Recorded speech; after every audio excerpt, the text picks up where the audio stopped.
This is why your homemade pesto isn't as good as the jarred stuff. P is for pesto.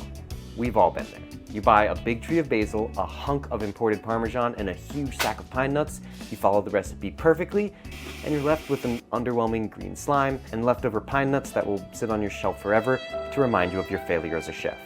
Well, you failed because pesto technically isn't a sauce. It's a technique. The word pesto in Italian refers to pestling in a mortar and pestle. What you made is actually blendo, not pesto. The reason blendo tastes blando is because a blender will slice the ingredients cleanly into smaller pieces, whereas a mortar and pestle will crush them into a flavorful, creamy paste. If it doesn't sound like that makes much of a difference, think for a second about slicing your hand versus crushing it.